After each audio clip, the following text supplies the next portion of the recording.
من النقلة النوعية في هذا الضرب والتهديدات. واليوم الأجواء كانت مشحونة شوية زادة في صفاقس عن خلفية علبة مشبوهة موجودة في وسط المدينة خلفت نوع من الذعر ومن الريبة. كيفاش كانت القراءة للأوضاع اليوم البارح في باريس وفي الغداك نتاع فرانس 24 توفيق؟ والله حتى الصحافة الفرنسية اليوم يعني شوفوا ستفاجأ يعني بعناوين الصحافة الفرنسية حول اللي صار في تونس فيما يتعلق الأمر بالإرهاب، وخاصة أنه تزامن مع الإفراج عن الرهائن الفرنسيين، معناها إرهاب يحكيوا على الإرهاب وجاء الإرهاب من تونس. حتى العناوين التونسية يعني عناوين مخيفة نوعا ما. شوف إلياس، الشيء الغريب في الأمر هو أنه ولا ثم نوع من اللاوعي كليا من الرسالة اللي توصل للخارج عن تونس، سواء على لسان السياسيين او في وسائل الاعلام، وهذه الاشكاليه الكبيره. وتونس عايشه بسمعتها البر. كيفاش حسيتوا توفيق عليه؟ شنو مؤشرات على الشيء هذا؟ والله المؤشرات ولت شوف هذه لا مارجيناليزاسيون دو تيروريزم، ولينا نحكيو على الارهاب تقولش عليك في بلاد اخرى ما يجي نعرف لكون صارت الحاجه هذه، نعرف لكونها في حاله فوضى، نعرف لكون السيد يحاول يفجر نفسه ويقرا في جامعه موجوده في رادس ما عندهاش ترخيص، وزاره التعليم العالي ما عندهاش علم حتى بوجود جامعه تقري في ناس هكا بدون اي ترخيص. يعني شكون مسؤول عن هذه؟ لان اذا كان باش نرجعوا توا شويه لتالي الياس، جامعه النور ولا عام 2012 لما جات الانذارات من طرف العديد فيما يتعلق بالمساجد والخطاب التكفيري والخطاب السلفي اللي سيطر وعمليه غسل الادمغه للشباب، حتى واحد ما انتبه وقتها، وحتى واحد ما انتبه من السياسيين اللي توا يحذروا من الارهاب. وانت تتذكر مليح في مساله تفكيك امن الدوله، تفكك امن الدوله، تفضل يا سيدي، ها هو نتيجه تفكيك امن الدوله.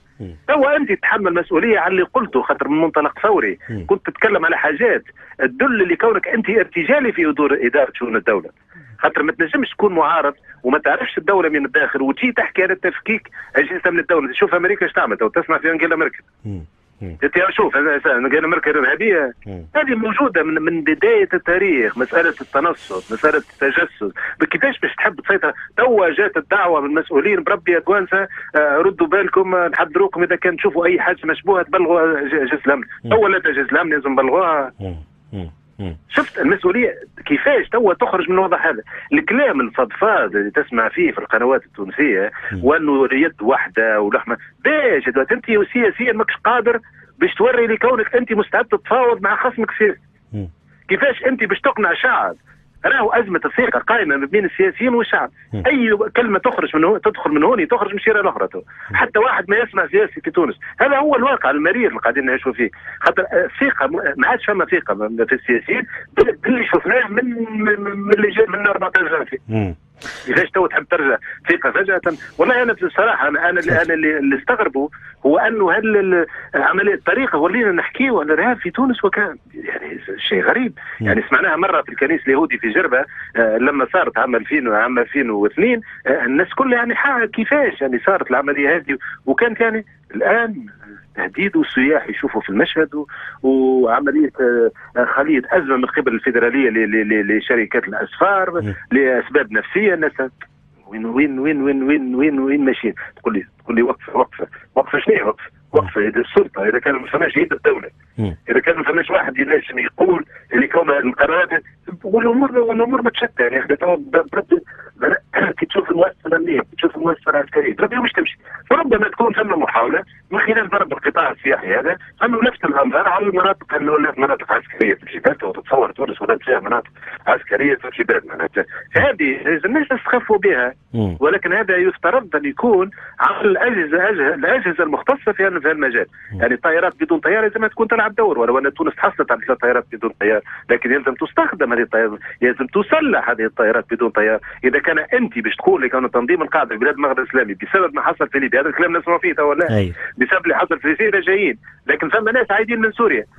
لما سمعت انت الصحفيين يقولوا رد بالكم يا جماعه الماشيين لسوريا، اذا كان رجعوا تونس راهي كارثه. وانا اللي سمعته في فتره معينه وحكيت فيه في تونس هو انه ما انك انت سياسيا اخذت موقف من بشار الاسد، استنى انه بشار الاسد، وانا سمعتها من مصدر موثوق، انه ما دام انا عندي توانسه جاهزين هوني لتنفيذ عمليات، ما دام هم واقفين ضدي، ما دام هم يحبوا ينحوني من الكرسي، ما دام تونس خذت هذاك الموقف، علاش انا ما نعملش ليتينيرير في الاتجاه المعاكس؟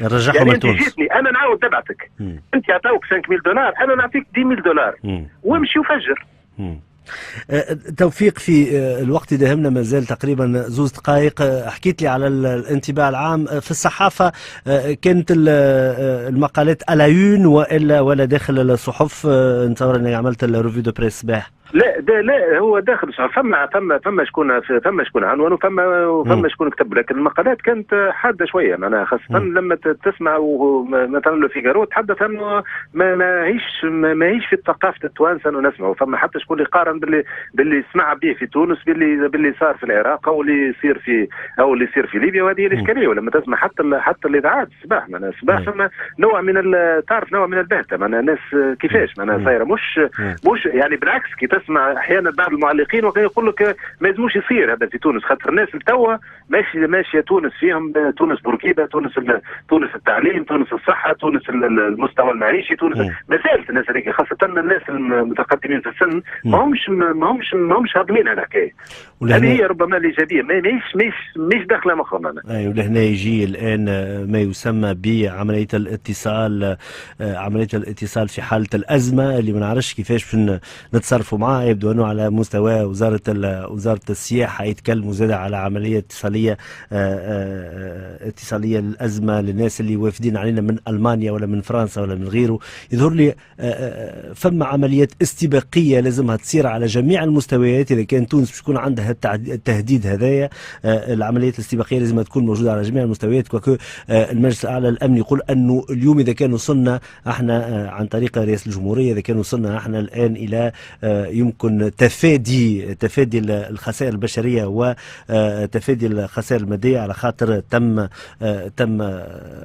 فما خطه تحطت، والخطه هذه كانت استباقيه وناجعه.